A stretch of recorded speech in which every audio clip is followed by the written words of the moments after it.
So, anything we need to talk about before I just get into this demonstration of all these wonderful pieces of paper that you might encounter during a realtor involved transaction?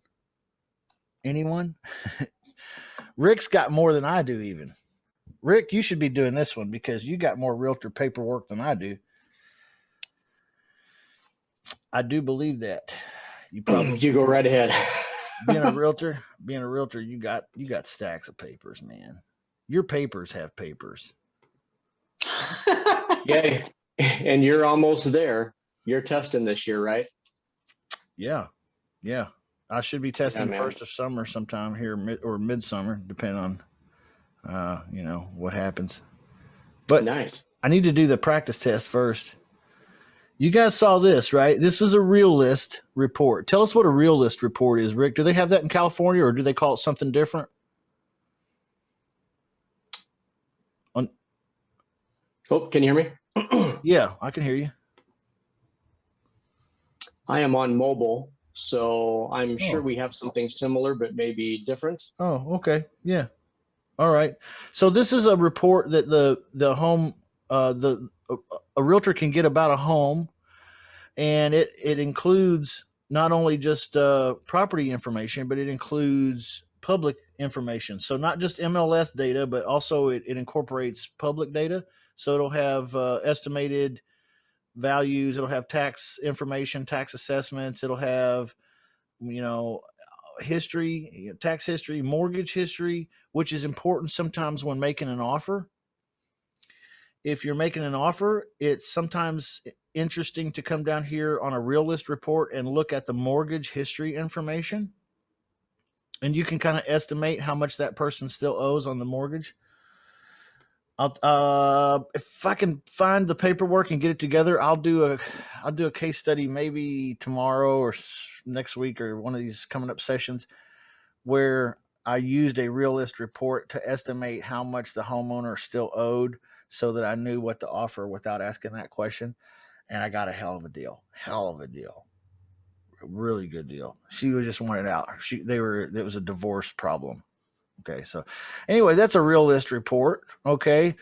Let's take a look at something else. We looked at this earlier today too, but this is a comparative market analysis.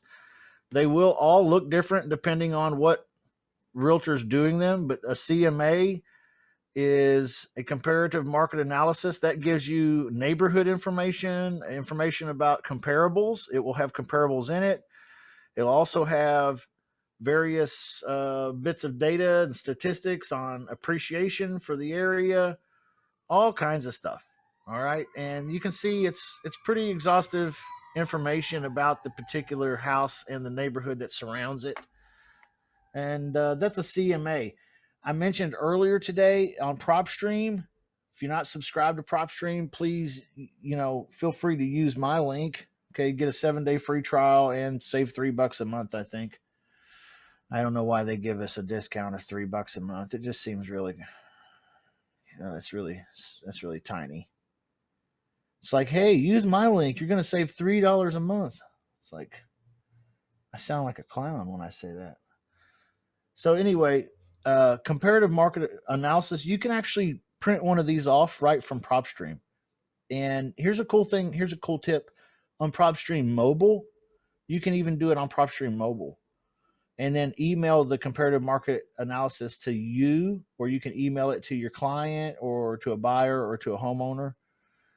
Pretty cool when it comes to PropStream. They've really, really got a nice comparative market analysis that you can own with your name on the top right here where it says, you know, prepared for, you could have your client's name. You could have, your information at the top too, that's saying, hey, this is me and my business. It's real sharp looking. Okay. So another thing that you might see from realtors, and that is right here. This is simply comps.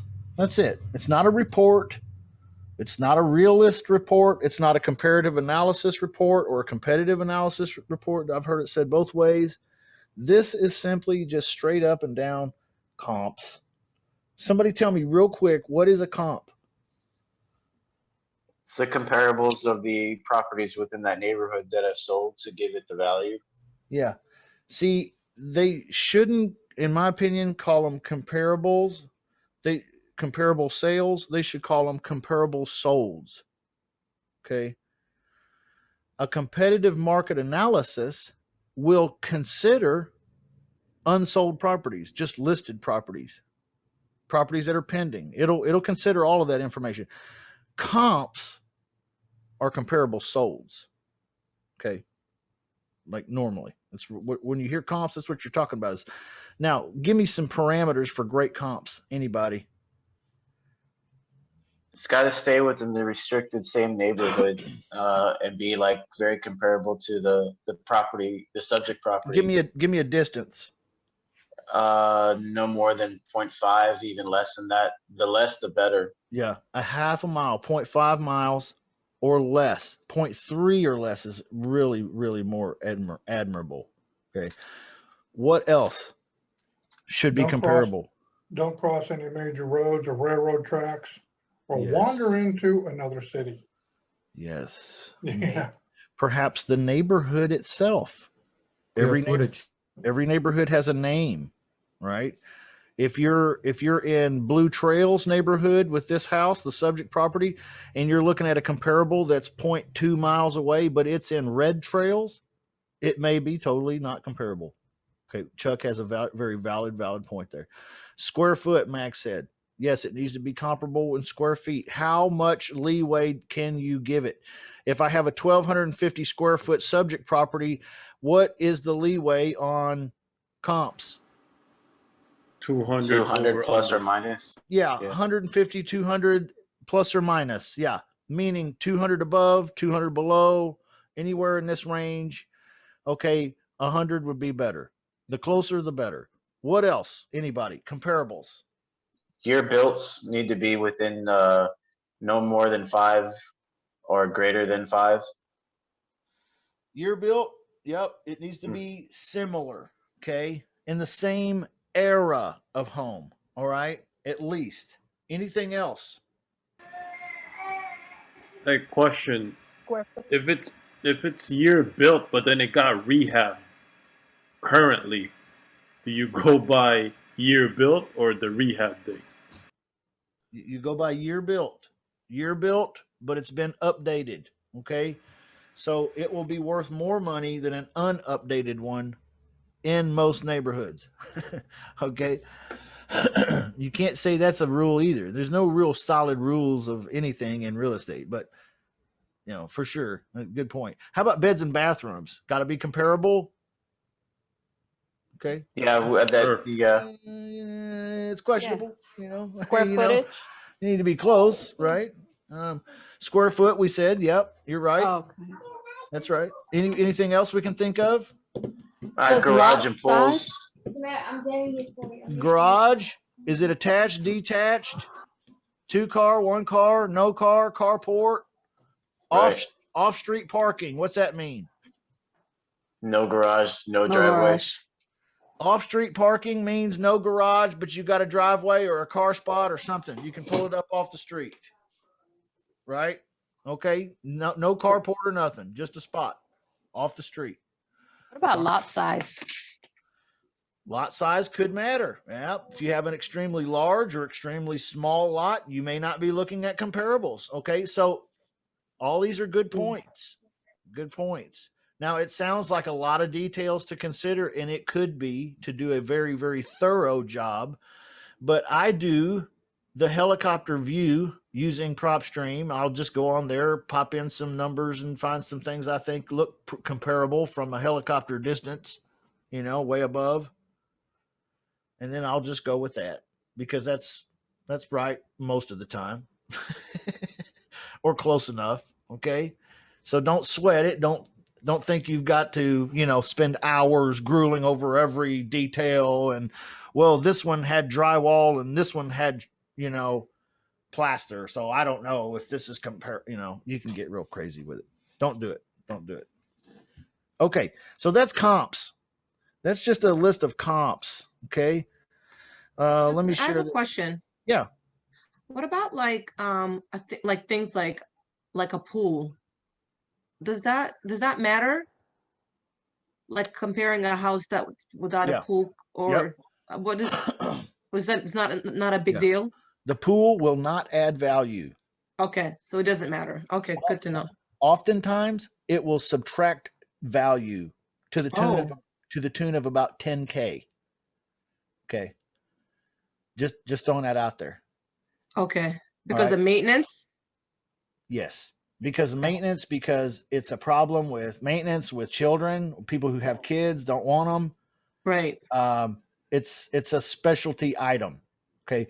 If you are in a Beverly Hills neighborhood where all of the homes have pools, okay, then maybe yes. The better the pool, the better the okay. In regular America, it is a downside.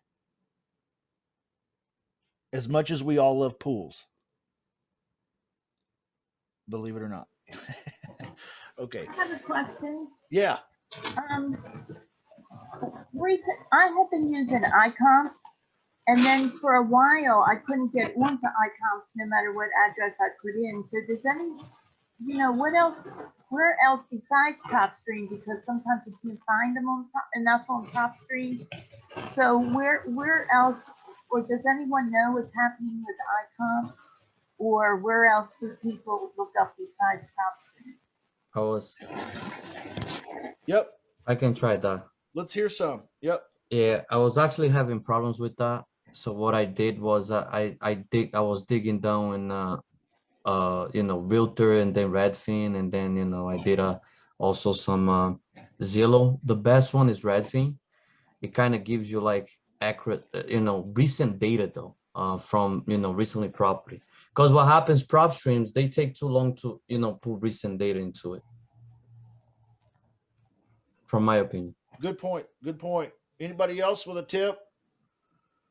Anybody else? I've heard that REI Simple. I've heard people rave about that. I've heard people say Propelio is really good. Yeah, for like non-disclosure, like Texas markets, Propelio is really, really good. Yeah. The idea with Steve and me is to have some of these nights where we bring some people on from REI Reply, from Propelio, from some of these other places, and just let them explain to us how their stuff works, because it's kind of fun. It's candy, for us to eat. When we, at least for me, to hear people talk about these cool tools and shit that I don't have, I like that. So we're going to be doing some of that on Monday nights, but anyway, I don't know. Does that answer your question? There's probably some other tools out there too that we haven't mentioned. Yeah, thank you. Yeah. I was so disappointed because I was finding so many comps easily on iComps, and then for a couple of weeks, I don't know if they're back yet or they're disbanding the site or what. I don't know. Disappointed because I thought they were good. Mary, if you come on Wednesday, I'm going to show you how to find the comps using Redfin. Oh, okay, great. Well, I look forward to hearing you anyway. Oh yeah. Right Thank on. you. Wednesday night coaching session with Nick. Yeah. That'll be hot. That's great.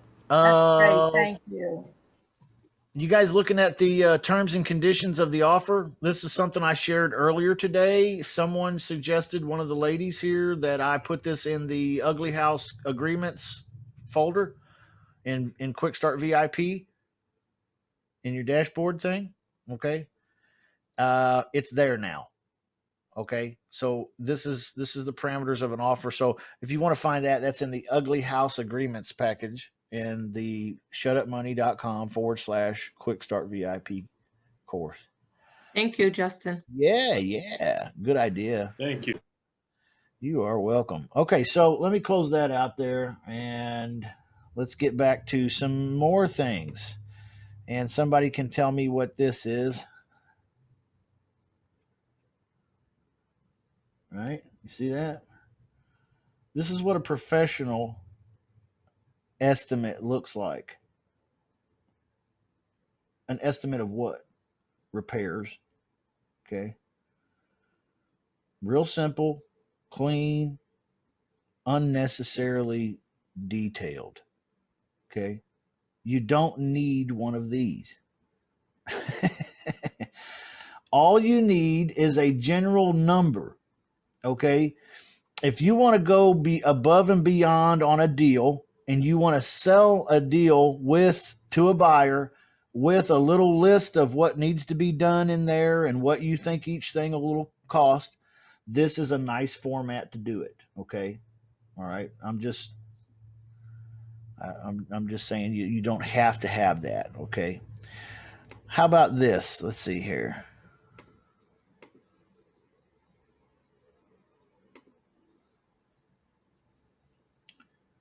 This is a scope of work. Somebody tell me what a scope of work is. Anybody know when I say scope of work?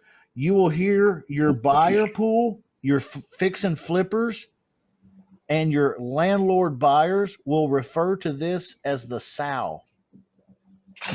Right. The hard money lenders usually ask for that. Yes.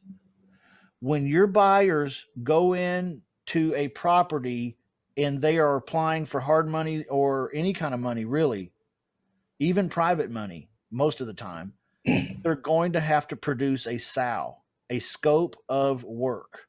This is what a scope of work looks like. It is a draw schedule. Okay. So after this much work is completed right here in this box, all this stuff, after that, you get to collect a draw. Okay. That's going to take about 3 weeks. And then we're going to do all this right here after that. And then we're going to collect this much money. And that's going to take about 4 more weeks. And then we're going to do all this. So you see, it's more detailed, like a planned out schedule of construction and draw payments. Does everybody understand when I say draw payments from the hard money lender? He'll be making payments to them to fund the rehab as they go along, according to this draw schedule. Does that make sense to everyone so far? Do you see why it's important for you to know what one of these is? Because this is for a lot of your buyers as a real estate wholesaler. This is what they're going for when they go into that house and they start making offers. They're trying to come up with documents that look like this, a real plan. Okay. So you can see why I said your estimate means very little.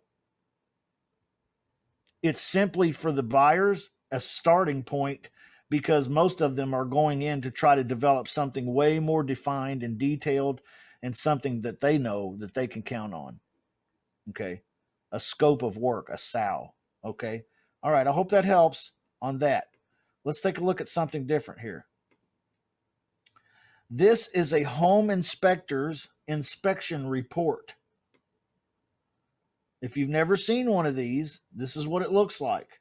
Okay. And they'll look a little different. Each company does them slightly different, but they're all about the same. And you can see there's a picture of the house, the address, and all that stuff. And then there's some information like a glossary, like a table of contents kind of thing. Okay. But this, I'm just going to slide down. This has, look, the roof system, pictures, details about the shingles. Look, there's a picture of him on the roof with one of the vents. He's pointing some stuff out. He's like, oh, look, there's a crack right there in that shingle. I mean, look how detailed this stuff is. The exterior, he's going through and pointing out cracks by windows, foundation and structure. He's going through what I call the big five. Anybody tell me what the big five is? I mean, we're just skimming through them right now. HVAC, plumbing, electrical. I know I don't know why it flies like that, but it does. Plumbing, electrical, HVAC, roof, foundation. Those are the big five. Okay. And then general information. Just everything and anything and everything about that house. Okay. And the guy charges like $450 for this. This is what Every lender in the world requires of your buyers, when they go to buy, they have to have an inspection usually and an appraisal, which I'll show you an appraisal here in a minute. Here's an inspector's report. That's what it looks like. You can see it's super, super detailed. Okay. In some homes, your buyers will have to have one of these. And this is an engineer's report. Why would we have to have an engineer's report? Somebody tell me.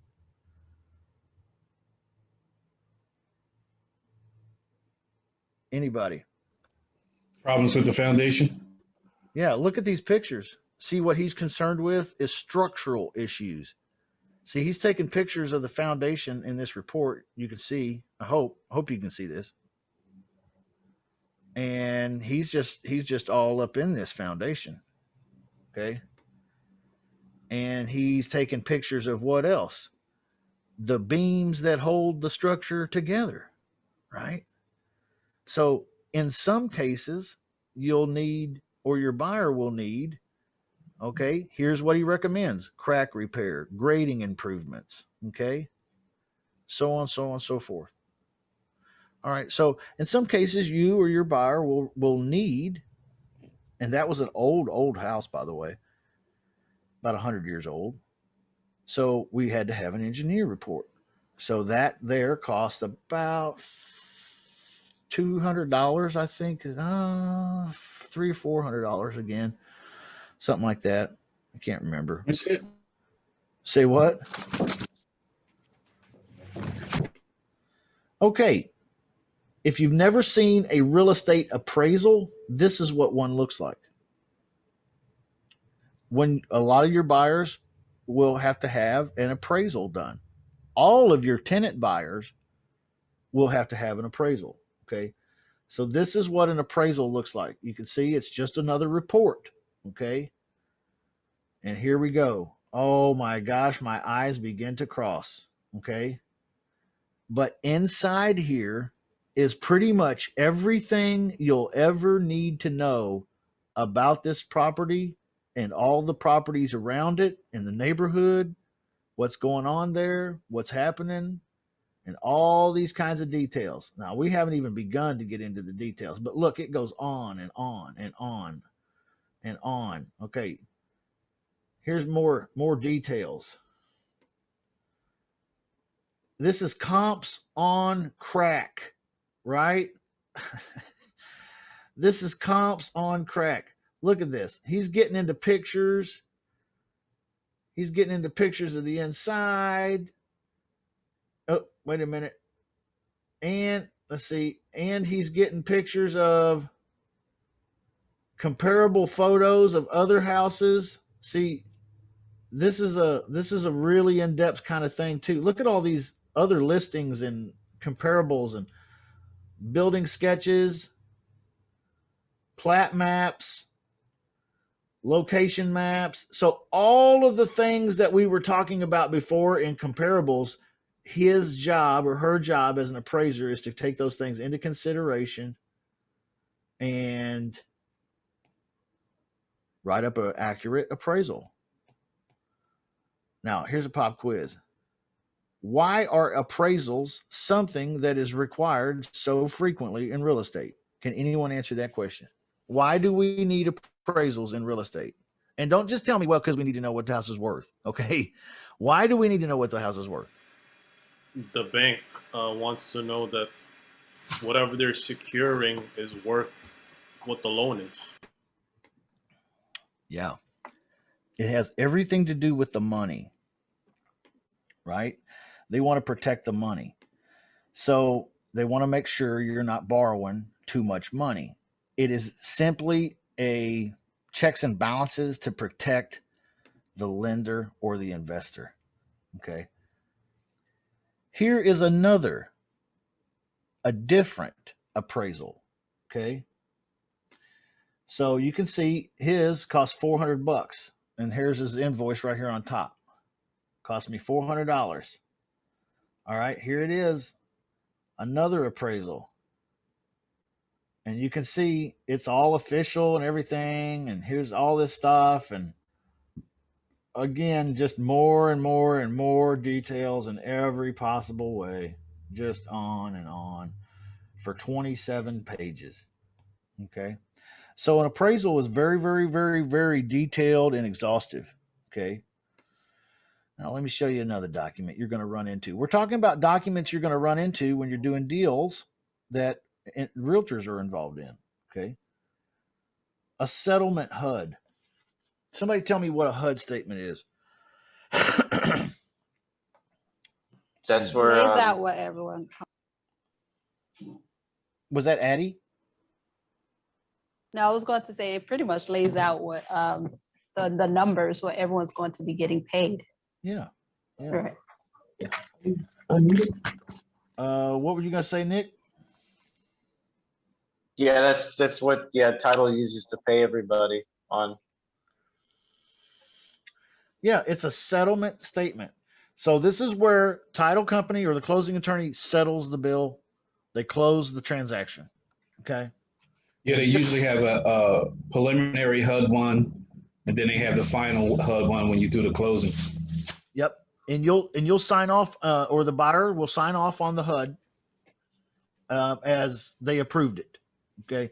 And that, yeah. So this is set up. It's a little differently formatted than the one I showed you earlier today in today's Q&A with the case study. But here it has all the same information. It's just formatted a little differently. So again, you'd scroll through here and make sure, okay, here we go. Here's some broker fees. Okay. There's got to be some wholesaler fees in here somewhere. Okay. So that's how you read one, because they're all a little different looking, but they all say the same types of things. All right. That is a HUD statement. When they're talking about the HUD statement, they're talking about the closing company or the closing escrow title company, closing attorney.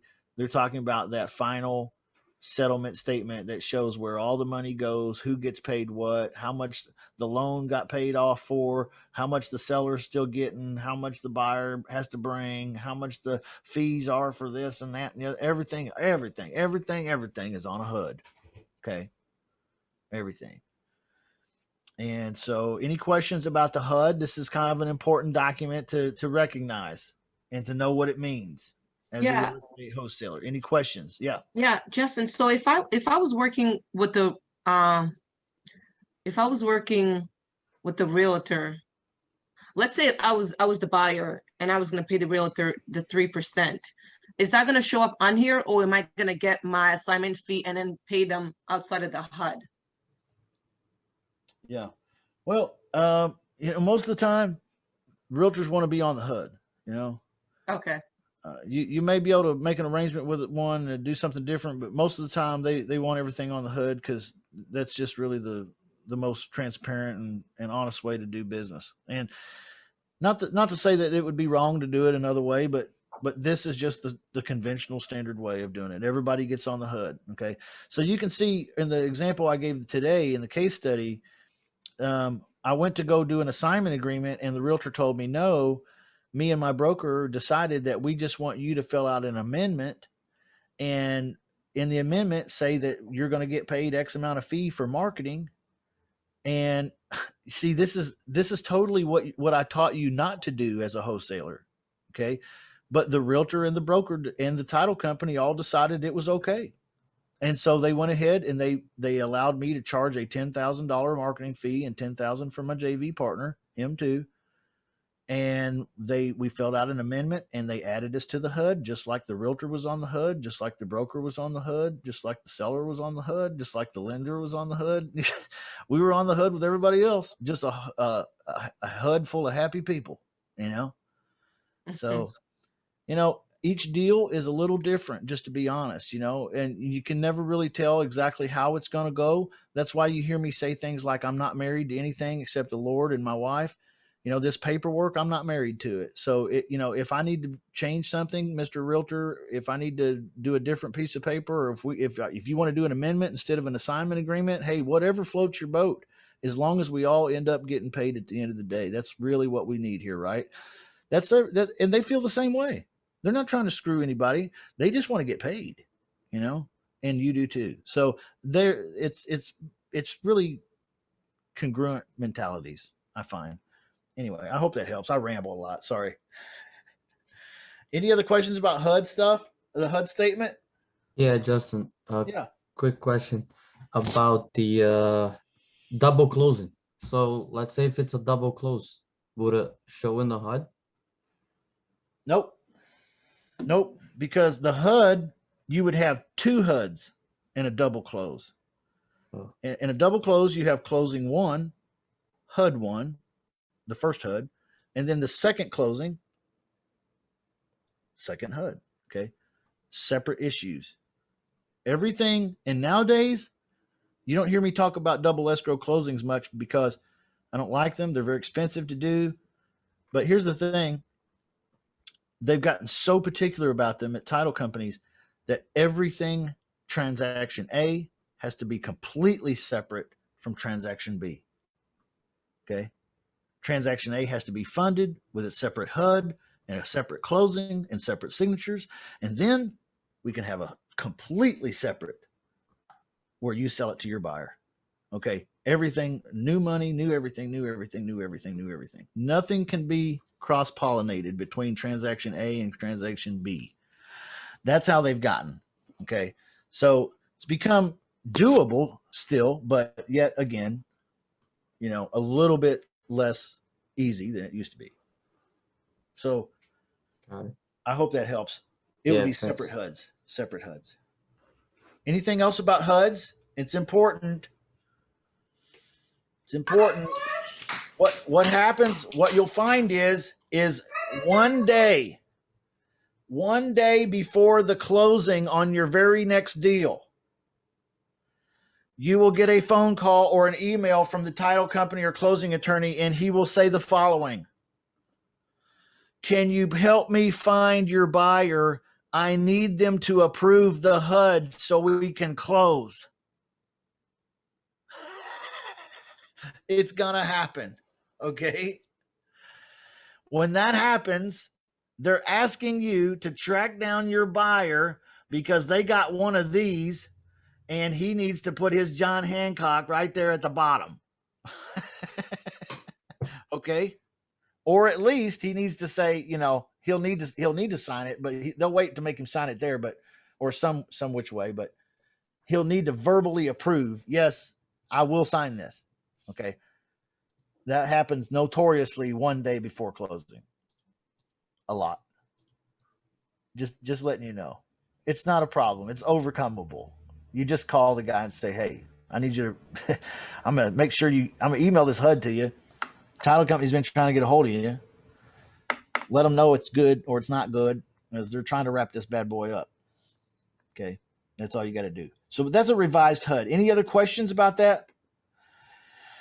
Okay. If you ever run into a situation where the seller refuses to close your deal, you can cloud the title at the courthouse with a memorandum. That's in the agreements packages. Or you can sue them. Well, I'll just sue them if they won't close my deal. If the seller backs out at the last minute and blows up my deal, you can sue them. Yep, you sure can. And here's what it looks like. Here is a lawyer bill. On that exact situation. The seller refused to close. So I decided to be a smart guy and sue.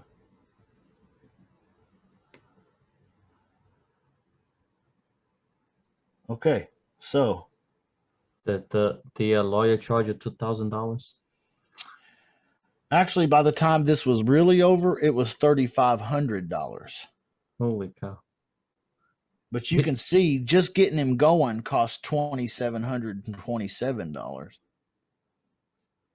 So let me ask you: is it worth chasing the deal?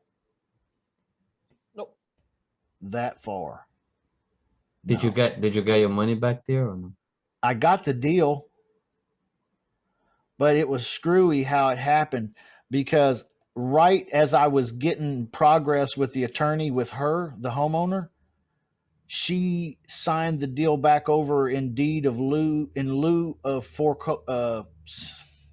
signed the deed over in lieu of foreclosure. So now the lender owned it. I said, lender, I'm trying to close on this damn deal, and now you own the property. Will somebody please just let me finish paying for this thing? And now he wanted more money. And so round and round we go, back up to 3,500 now. Okay. So I ended up buying the deal. I bought it too expensive. It was one of them fucking deals where you get involved in it. It's like being at an auction and you're like, yep, I'll pay 100, 120. Yep. 150, 180. Yep. Oh, sold to the dumbass that paid way too much. It was like that. I just got into it, and, don't do that. Don't do that. And then chasing it with an attorney. See, all of these red flags. I mean, my God, the lady backed out at the very end. I get an attorney. The attorney then bends me over his desk right here. You know what I mean? Really puts it to me financially. Then I find out that the deal goes to the lender. Then I got to negotiate with the lender and he wants more money. When was the universe ever going to get through to me that this deal was not for me? Okay. I got a hard head. I kept pushing. I kept pushing until it bit me. Okay. Don't do it. I bought this deal too thick. It didn't work out the way I wanted it to. Okay. All right. So there's an attorney bill. That's I think interesting. I don't think any other coaches are going to show you that, but that's, that's how it works. Okay. Here is a title commitment. Somebody tell me, what is a title commitment? Anybody? What is a commitment for title or commitment for title insurance? Anybody? Come on, unmute your mics. Work with me. That it's just clear and clean, that it's committed for the sale. What do you mean? Which means what? The title company promises to issue title insurance. Okay. Yes. And what is title insurance?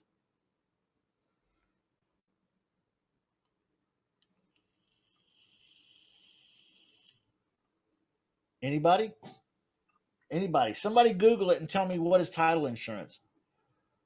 Read me the Google. I want to hear what the Google definition is. I could give you the country boy definition, but let's hear what Google has to say. It's a form of identity insurance predominantly found in the United States and Canada, which insures against financial loss from defects in title to real property and from the invalidity or unforeseeability of mortgage loans. Okay. Somebody put that in country boy terms. So basically, it's going to protect your loss if there's a defect in the title. Yeah. So if grandma comes back from out of town and says, wait a minute, that house was mine all along. And who's this guy that says he owns my house? I got the proof right here.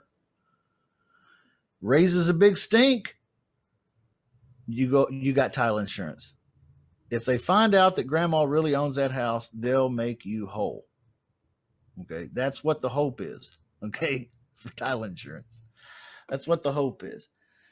And the hope is that they're willing to offer such insurance because they've done a thorough check and they have determined the deed to be unfettered, right?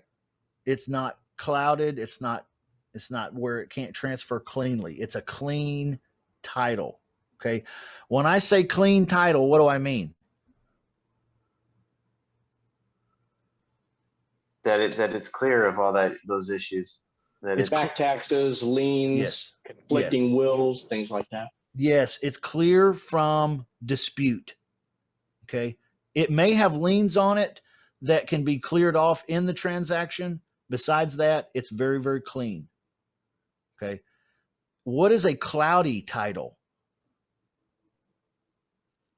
These are the liens and everything else.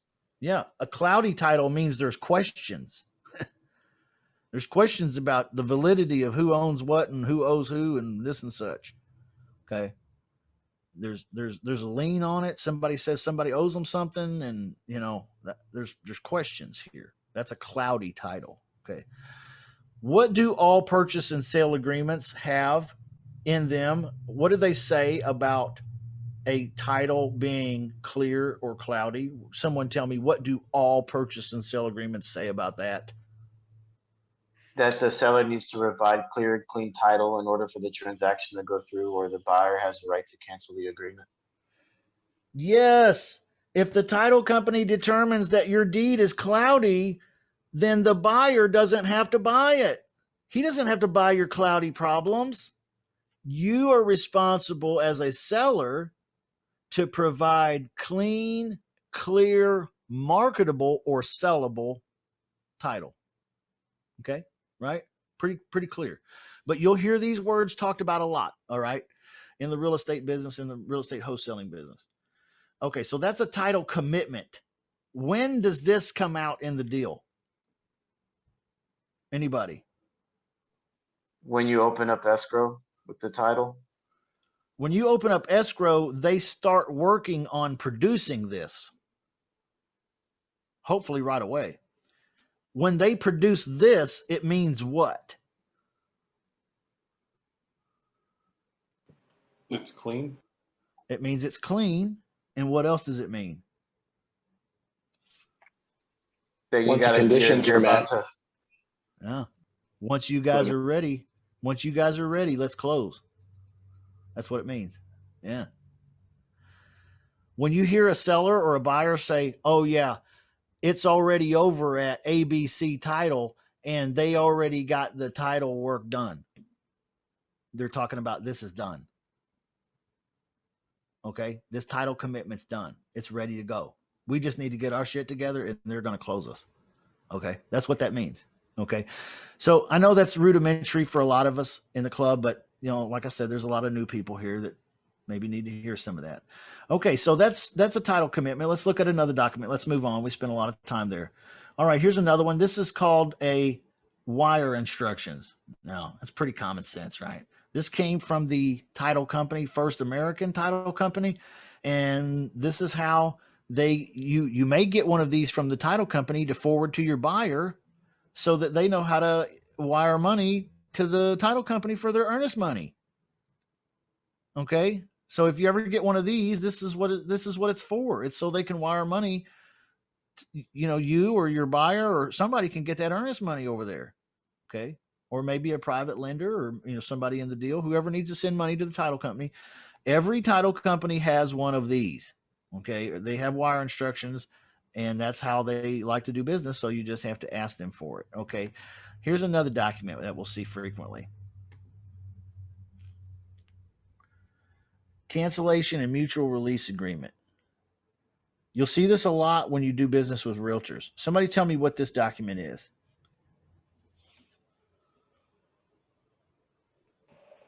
Is that to cancel the deal and on a mutual level between you and the seller? Yeah, I'm getting out of here, man. I'm canceling this thing.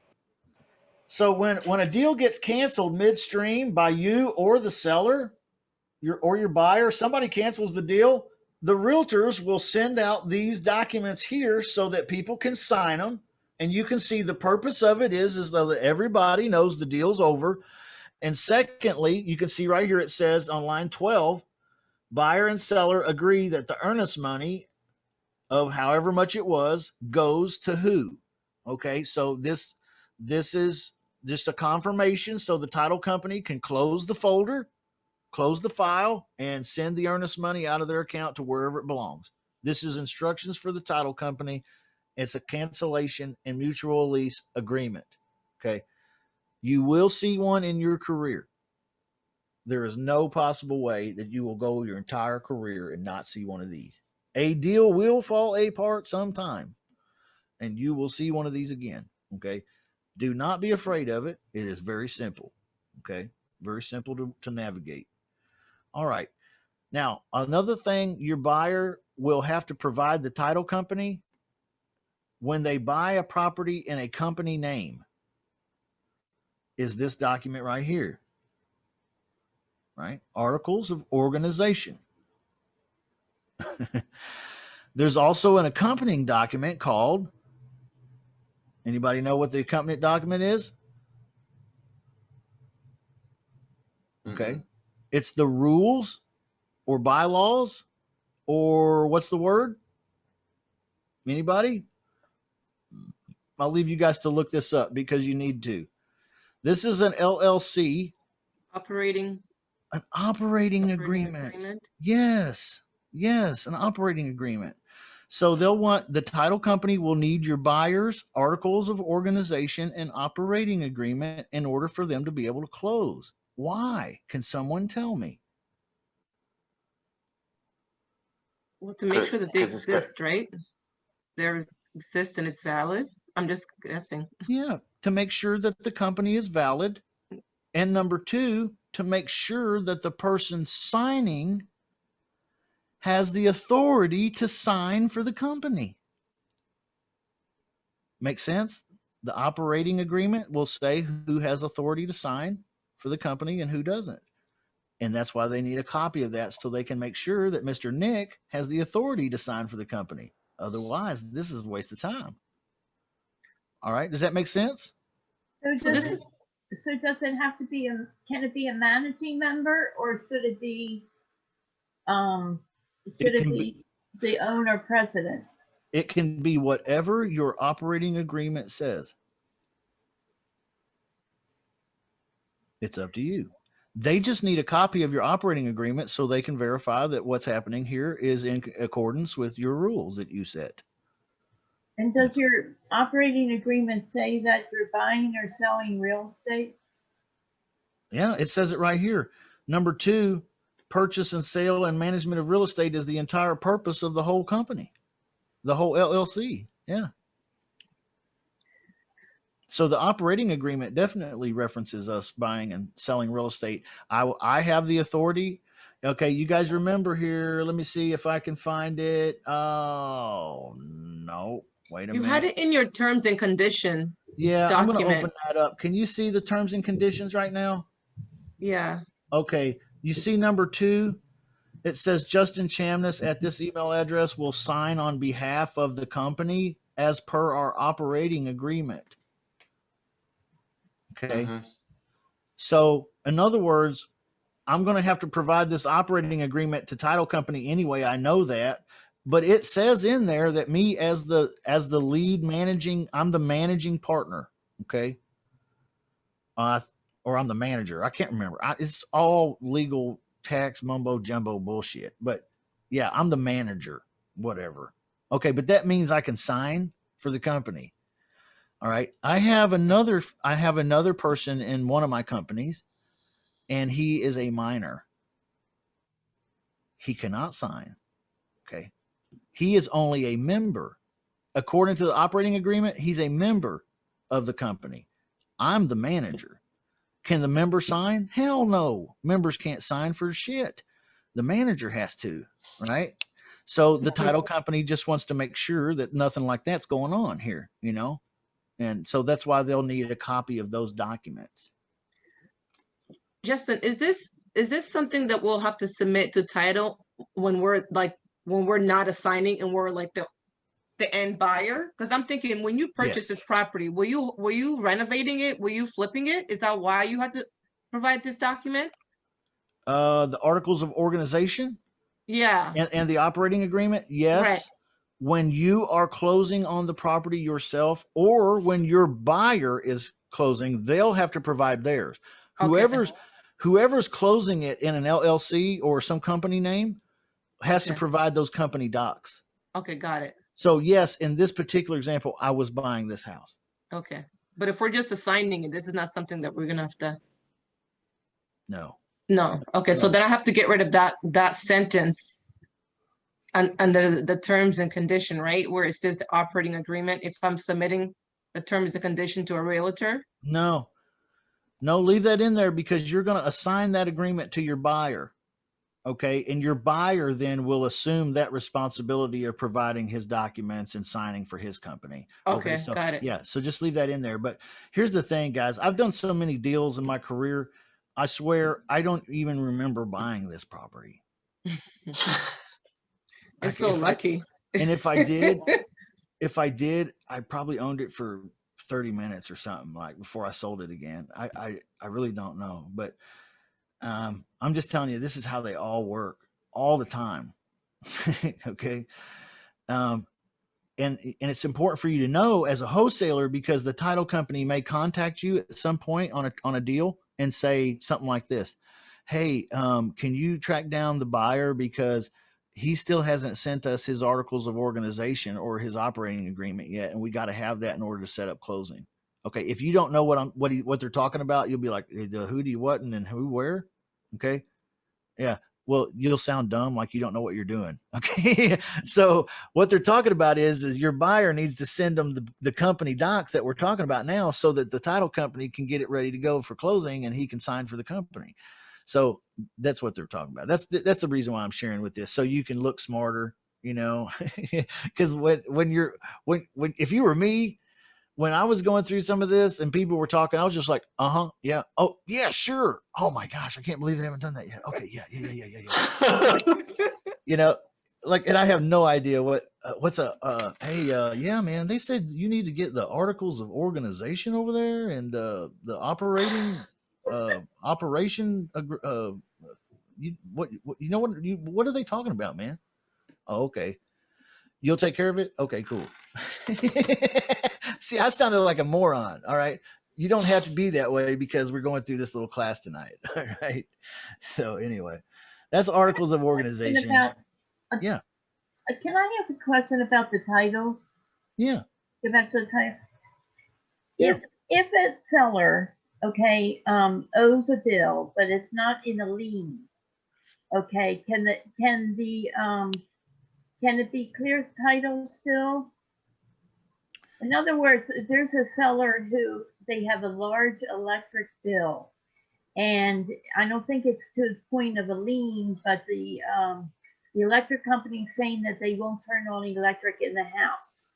So how does this work with the buyer, seller, and at closing? Yeah. I mean, the buyer shouldn't be responsible for it. The seller should be, but if they're not paying on it, unless there's a lien, like the lien can come out of proceeds, right? But if it's not a lien on it, then how can you make sure that the seller is going to pay it? Normally, it won't affect the new homeowner. He'll be able to turn on utilities because he does not owe a debt. Oh, good. Okay. If it is a lien, it will be forced to be cleared off by the title company or closing attorney at closing. They will force the seller will have to bring money to the table. It will have to be settled. That bill will have to be paid in order for this deed to transfer, if it becomes a lien. Oh, okay. Thank you. Before then, it probably won't affect the new homeowner at all. It'll create some kind of civil action against the old homeowner who bounced without paying the bill.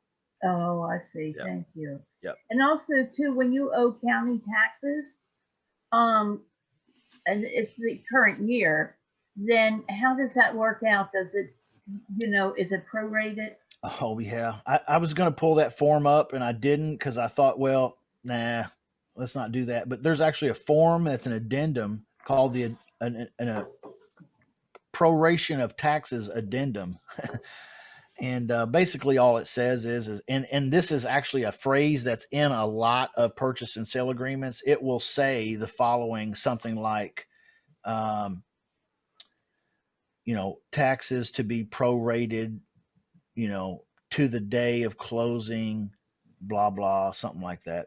Oh, okay. And basically what that means is that the seller is paying taxes up to today. And then from this point on, the new homeowner is going to take over from that day.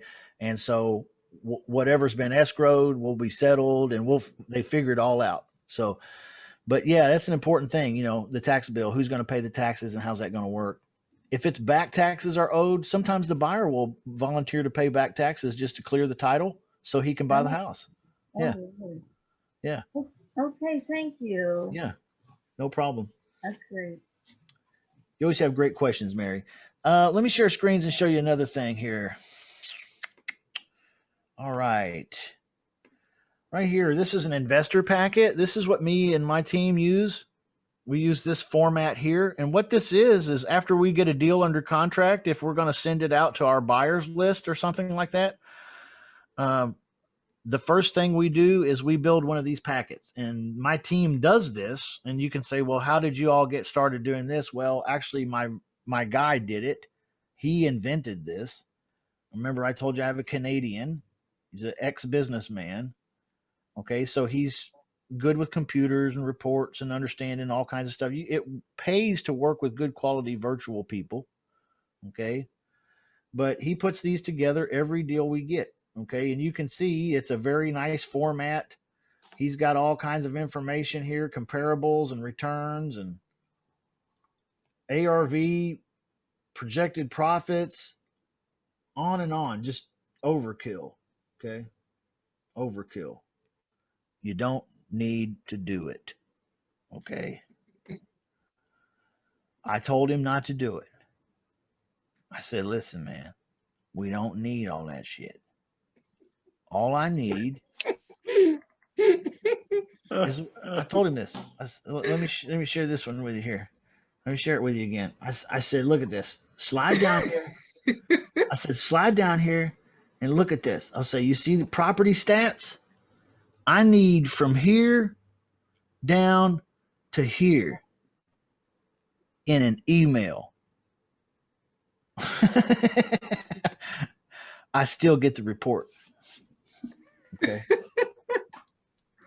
He just likes it. And you know what? Who cares? You know what? He's a part of my team. If he wants to do a report every day of his life, who gives a shit? Draw it up, man. Make it look great. And you know, sometimes it looks really good when I send it to somebody. But most of the time I don't need it because I'm marketing. Where am I marketing my deals, y'all? For the most part. Facebook. Yeah, Craigslist, Facebook, you know, I don't need this. Like it's not helpful. Okay. It's helpful if I'm emailing something or if I'm, you know, if I'm talking to a guy and I'm like, "Hey, yeah, I got a deal I'm going to send you a prospectus on," you know, or whatever, you know. But that's not really, you don't need something like that, all right? That's my point. Some of these you'll see, most of these are realtor type documents. That one there is not. Okay, let me see. Here's another thing. This might be the last one we'll do tonight. This is a credit. Go ahead. You had a question? Yeah, when you're selling investment property, I know this might sound like a dumb question. I'm sorry. When you sell an investment property, and you know you work out what you paid for the paid in the house, and then what you're selling it at, do you include the insurance that you've been paying on the house? What do you mean? I'm not clear on the question there. I'm sorry. So if you're selling an investment property, okay, that I own, okay. I'm on the deed. Right. Okay. Yeah. Do you include, you know, because capital gains and all that such thing. So yep. When you subtract like what you put out and then what you sold it for, when you subtract that, when do you include the insurance that you paid on the house? Oh yeah, yeah. I mean, you deduct it is what you mean, right? Right. Yeah, yeah. It's a deduction. Yeah. Okay. Thank you. Packet, my proof of funds. Okay, I have a letter proof of funds, and I also include a copy of a bank statement. Okay. So you know what most people do, most wholesalers. Here's what most wholesalers are like when they roll up on the house. Okay, first of all, they roll up on the house in an old beater, and it's like smoking just as much out the front end as it is out the ass. They get out, they got a cigarette, they put the cigarette out on the bottom of their boot, and they flick it out into the street, and then they walk up to the house, a little breath spray, knock on the door, look around. Yeah. No, I do this all the time. Mm-hmm. I see oh yeah. You had any termite problems? Mold? Smells a little moldy in here. What's that smell? Well, What's the best you can do? Yeah. I'm gonna have to get it cheaper than that. It's gonna be about 50. It's gonna be about 50, 55 tops. No, that ain't gonna work. That's too cheap. Well, here's my business card. Let me know. And then they walk out the door. That's what it normally feels like. That's what your competition is like. How do I know? I did a ride along. You should try it. Get friendly with a couple wholesalers in your local market and just ask them if you can ride along when they go do a deal. Talk to a homeowner and just promise I won't say a fucking word. I just want to watch a master at work. You will learn what not to do real fast. It's like riding along with the cops, except they probably know more what they're doing than these guys. Just Okay? you're off the chain tonight.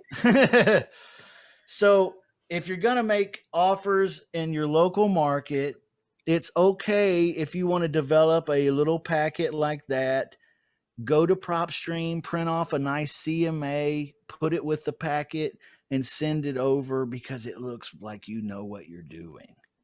Okay. And your competition acts like they don't know what they're doing. And in fact, they probably don't. Okay. Have you enjoyed tonight? Has it been okay? Because we're done. That's good, man. That's Okay. good. Wonderful. All right. Classic.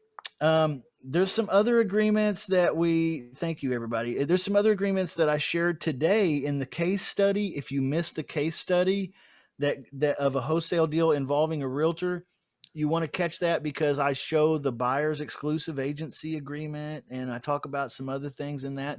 So you'll want to check that out to kind of get a more exclusive, comprehensive picture of what we're talking about here tonight. But for the most part, being in a transaction with a realtor is a little intimidating because they do throw these paperworks at you that you've never seen, and they look different than even this seller's disclosure looks totally different than this last one, and that's okay. Just relax.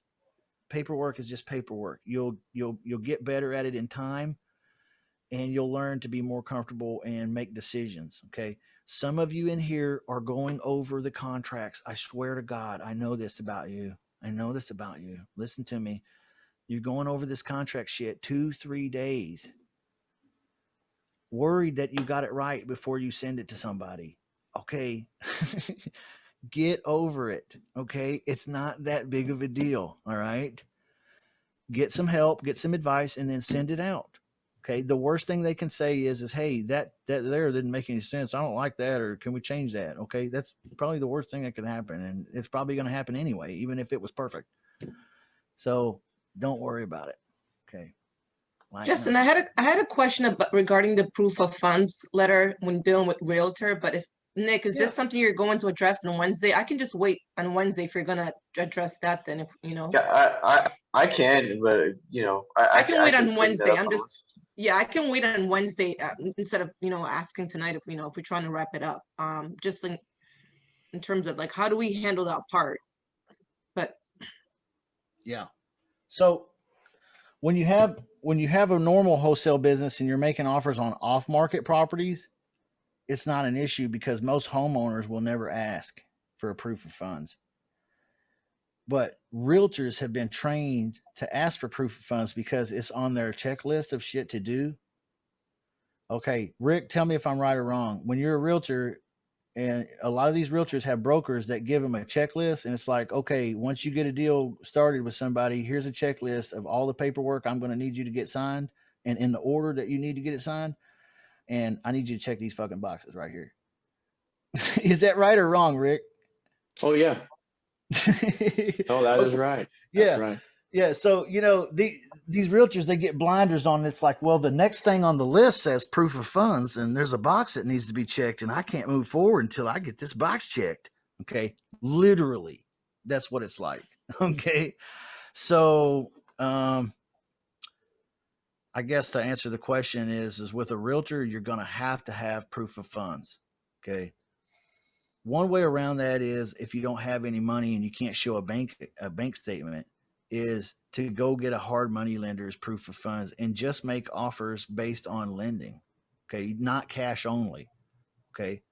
That's possible. You could still say we close in 10 days. Okay. That's all possibly true with a hard money lender. So you could still be very competitive with a for lending proof of funds. All right. You can also hook up with a partner in town that you know that has some money that buys houses and say, hey, look, if I give you first exclusive dib on anything that I think fits your criteria, can I use your proof of funds when submitting offers? Because it's a hurdle for me. They will say yes a lot of times. Okay. It pays for them to say yes, because if they help you get deals, they might get a deal too. They might get a shot at buying your deal from you first before you sell it to somebody else. Okay. So you will encounter problems like this when you're new. It's like, how do I do this without? That's the question you need to ask yourself is, how can I do this without this? Okay. Until I get it, I can do it without it. Okay. So you gotta be patient with yourself, and you gotta be a little creative, and you gotta be willing to put a little extra elbow grease into it. Then, like what I mean is maybe getting a partner like that, one of your buyers. Okay. You should be take the best cash buyer.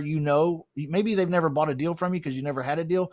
Find a cash buyer that's really buying a lot of deals in Kansas City or whatever market you're in, and offer to buy them lunch at Panera one day. Say, hey, I promise to only take 20 minutes of your time, but I want to buy you lunch too while we're at it. So can I just buy your lunch on one day next week? How's Thursday?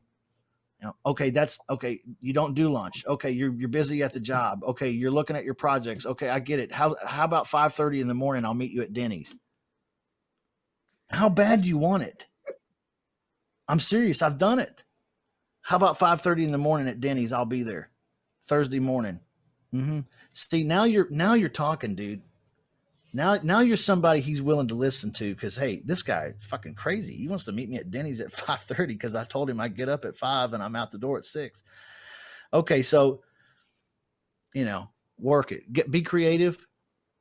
To the winner goes the spoils. Okay, most people will quit right here and lose. What do you think of someone who asks for proof of funds before they show you a deal? What do you think of that? Yeah. What do you need a proof of funds for? That's what I would ask.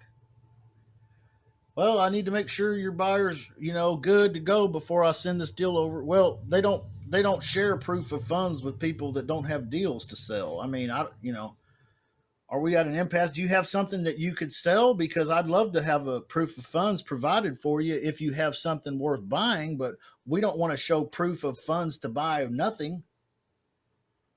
That sounds good. Thank you. Just shoot back right at them, shoot straight. That's what I do. You guys got to learn to stop taking shit off people too. Okay. You guys get a lot of shit from people. Yeah. Do that to the realtor the same way. Just to say you have your contingency. If they accept the 10-day contingency, then you can tell them like, hey, ultimately I'm a concierge for my buyers. They're paying me to find the deals. I can show you my financial proof of funds, but I'm pretty sure you're going to want to see the end buyers. We can provide that after the 10-day inspection, and they can open up escrow. Would that help us move forward? So I've tried that on one today, and she submitted my offers, but it was too low. They didn't take it. But hey, I got past that. That's just funny. We're talking about that today.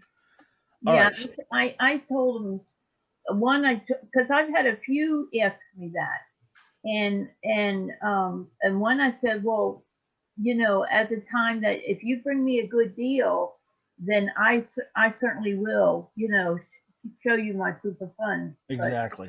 But, yeah. Yeah, exactly. Perfect answer. Here's one of those proof of funds I was showing you. Okay, here's the letter one. And you can read it here. It just says this letter and bank statement is provided. You could just take out bank statement and say this letter is provided to show that our team buys houses. That's me, Motu. Has a working agreement to offer on real property with Rising Above LLC, a private investment company specializing in real estate. Blah, blah, blah. Verified amount of funds, $917,000. Okay. this whole letter doesn't mean shit. It don't mean nothing. Okay? But letters like that oftentimes work. Okay? Sometimes not. Sometimes they do. Just type up a letter that says something like that. Hell, it doesn't even matter if it's true or not. Probably. I mean, are they really going to check? Are they really going to call Rising Above LLC and say, hey, you know, how much money do you have? And do you know this cat over here? And, you know, chances are like 95 times out of 100, no. Okay. I'm not telling you to go out there and be an unscrupulous business person, but I'm just telling you proof of funds don't mean shit. It ain't worth the paper it's printed on. And I don't care who gives it to you. I could hand you a piece of paper that says I'm a gazillionaire. That don't mean I'm buying your house. Everybody knows that. So it's just a formality. Don't get hung up on it. Because it's just like having a high school diploma or a GED. It don't mean shit, but everybody wants to know if you got one. And that's it. That's all they want to know about it. You got one? Okay, cool. That's cool. They don't say, well, what was your grade in math class? 10th grade, algebra. What'd you get? They don't give a shit. Did you have one? Okay, you do. Cool. That's about the extent of it, y'all. All right. So don't get hung up on stuff you don't have. Create ways to go around it. All right.